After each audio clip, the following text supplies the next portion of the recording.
जय श्री राम। नमस्कार, मैं धीरेन्द्र मोहन त्रिपाठी और आप देख रहे हैं यथार्थ संवाद। लोग टूट जाते हैं एक घर बनाने में और तुम तरस नहीं खाते हो बस्तियां जलाने में। जी हाँ, कुछ इसी प्रकार की घटना उत्तर प्रदेश के अयोध्या जिले में हुई है। स्थान है सप्तसागर कॉलोनी। यहाँ के रहने वाले संतोष गुप्ता और विमलेश सिंह, जो पटना के रहने वाले हैं, अब यहाँ उत्तर प्रदेश के निवासी हो रहे थे। इनके मकान को जिला प्रशासन बाकायदा फोर्स के साथ पहुंची और बिना किसी नोटिस दिए इनके निर्माणाधीन मकान को, जो सप्तसागर कॉलोनी में इनका मकान बन रहा है, उसको उसने डिमोलिश कर दिया, मतलब गिरा दिया। जब गिरा दिया तो फिर हंगामा हुआ। हंगामे में पहुंचे पूर्व विधायक ओम प्रकाश पांडे जी। उन्होंने जिला प्रशासन पर आरोप लगाया कि बिना किसी नोटिस के इनके मकान को गिरा दिया गया। सप्तसागर कॉलोनी है और ये हमारे पीछे खड़े हैं संतोष गुप्ता, और ध्यान से देख लो, संतोष गुप्ता नाम है, गुप्ता जी हैं। और ये बगल में इनके श्रीमती मनीषा गुप्ता जी हैं। दोनों लोग मेरे बगल में खड़े हैं।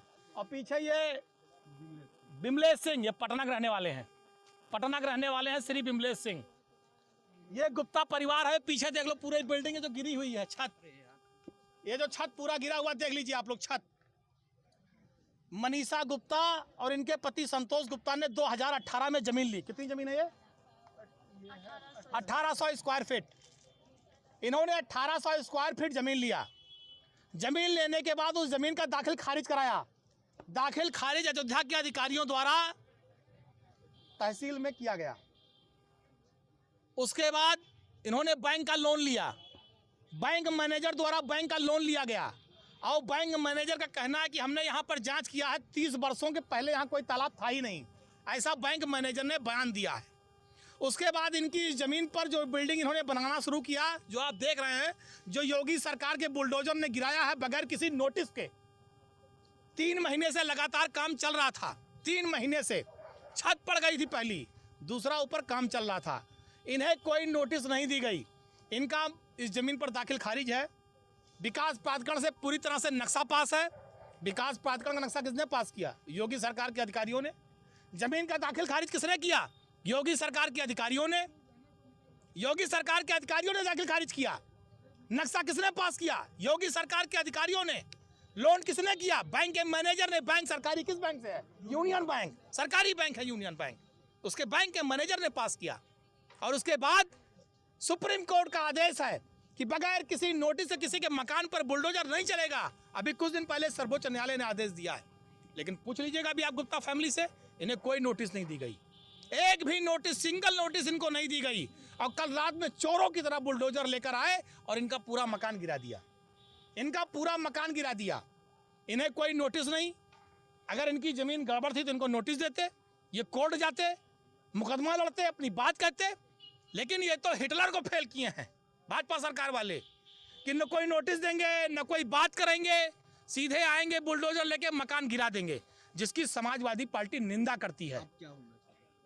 भारतीय जनता पार्टी की सरकार के जो ये अधिकारी हैं, जिन्होंने दाखिल खारिज कराया, जिन्होंने विकास प्राधिकरण से नक्शा पास कराया और जिन्होंने इसको गिराया बुलडोजर से, इन सब पर कार्रवाई होनी चाहिए।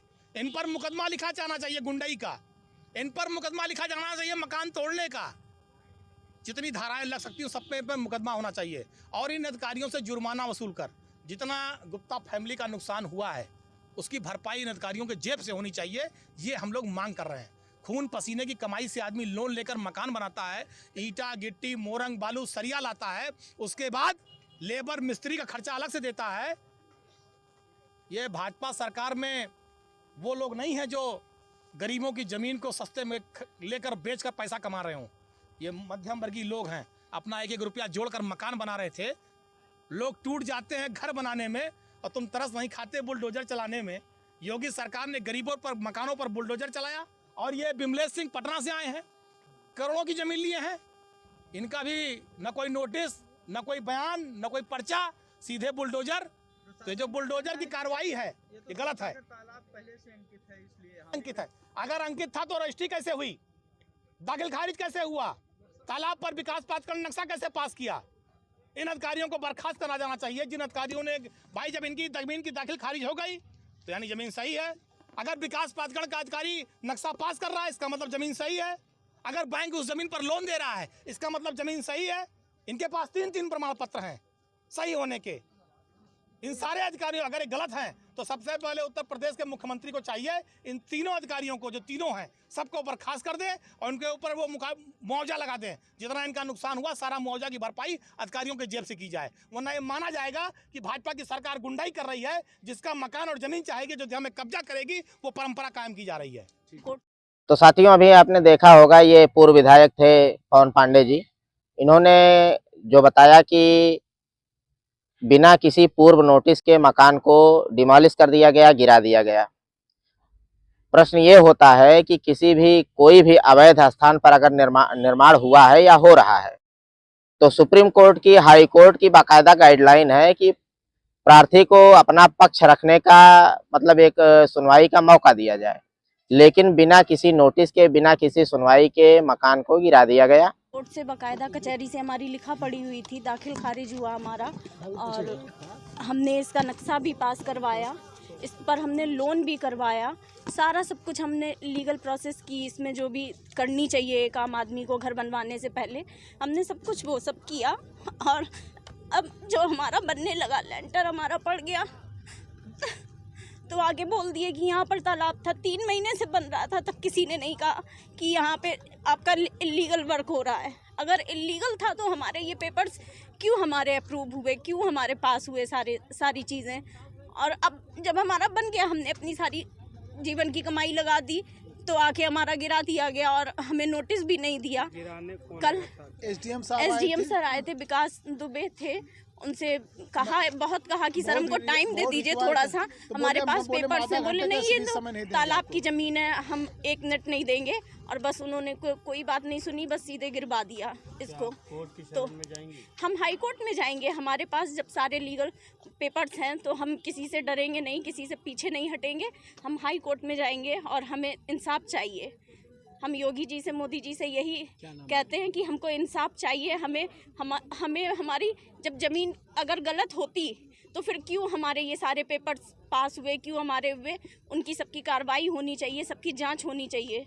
पूरी हम जांच की मांग करते हैं कि सारा हमारी इसकी जांच हो, तहकीकात हो और हमारे पेपर्स चेक किए जाएं, सब कुछ देखा जाए। और जो भी हमें, साथियों, अभी आपने देखा होगा ये संतोष गुप्ता के परिजन थे जो सरकार के ऊपर ये ऐसा आरोप लगा रहे हैं, प्रशासन के ऊपर, कि उनके मकान को गिरा दिया गया। बिना किसी नोटिस के मकान को गिराना ये गैर कानूनी है। सुप्रीम कोर्ट का भी और हाई कोर्ट का भी ये दिशा निर्देश है, लेकिन सरकारों के कान पर जूं नहीं रेंग रहा है। जिला प्रशासन बाकायदा मदमस्त चाल में एकदम जाता है और मकान गिरा के चला आता है कि अगर मकान को गिराया गया तो जब उसका नक्शा पास हुआ एसडीएम कार्यालय, नगर निगम से, एसडीएम साहब के संज्ञान में था सारा मामला, उसको बैंक मैनेजर ने लोन दिया, तो जाहिर सी बात है कि इतने लोग भी उसमें दोषी हैं। इनके मकान को कब गिराया जाएगा? सरकार को और जिला प्रशासन को इसका जवाब देना चाहिए। अगर वो व्यक्ति दोषी है जिसका मकान गिराया गया, तो वो व्यक्ति भी दोषी है जो उसके मकान को बनने दे रहा था। उसका बाकायदा नक्शा पास हुआ और बाद में ये बताया जा रहा है कि वहां तालाब था। जब तालाब था तो नक्शा पास कैसे हुआ? क्या जिला प्रशासन के पास इसका रिकॉर्ड नहीं था? जिला प्रशासन को इसका ब्यौरा देना चाहिए। निश्चित रूप से सरकार और जिला प्रशासन इसके लिए जवाबदेह हैं। अगर उस व्यक्ति का मकान जो है गिराया गया वह दोषी है, तो जिला प्रशासन और नगर निगम और वह बैंक जिसने लोन दिया वो इससे ज्यादा दोषी है। तो साथियों, देखते रहिए यथार्थ संवाद। मिलते हैं फिर किसी खबर में। जय हिंद, नमस्कार।